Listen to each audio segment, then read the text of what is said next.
माझे नाव गोपाल पंडित कुमार, राहणार शिरपूर, तालुका शिरपूर, जिल्हा धुळे.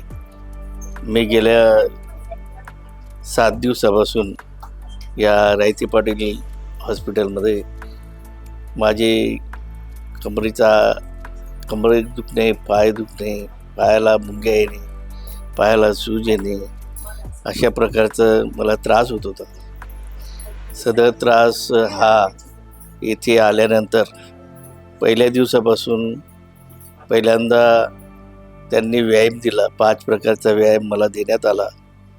त्याच्यानंतर मला त्यांनी ॲक्युपंक्चर ही ट्रीटमेंट दिली.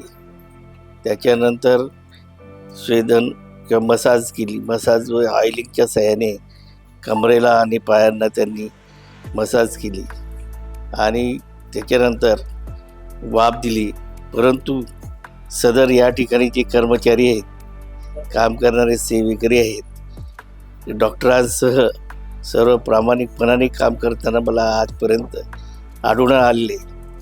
गेल्या अनेक हॉस्पिटलमध्ये मी पाहिलं की ट्रीटमेंट देताना वेगळ्या पद्धतीने होते, पण अगदी प्रामाणिकपणाने या ठिकाणी ट्रीटमेंट दिलेली आहे. आणि मला आज 7वा दिवस आहे. 7व्या दिवसामध्ये मला कमीत कमी 90 ते 92% हा फरक जाणवलेला आहे. कारण मला 2 फूटसुद्धा चालता येत नव्हतं, तर आता मी कमीत कमी 1.5-2 किलोमीटर चांगल्या पद्धतीने चालू शकतो. बऱ्यापैकी माझा आजार हा चांगला झालेला आहे. धन्यवाद.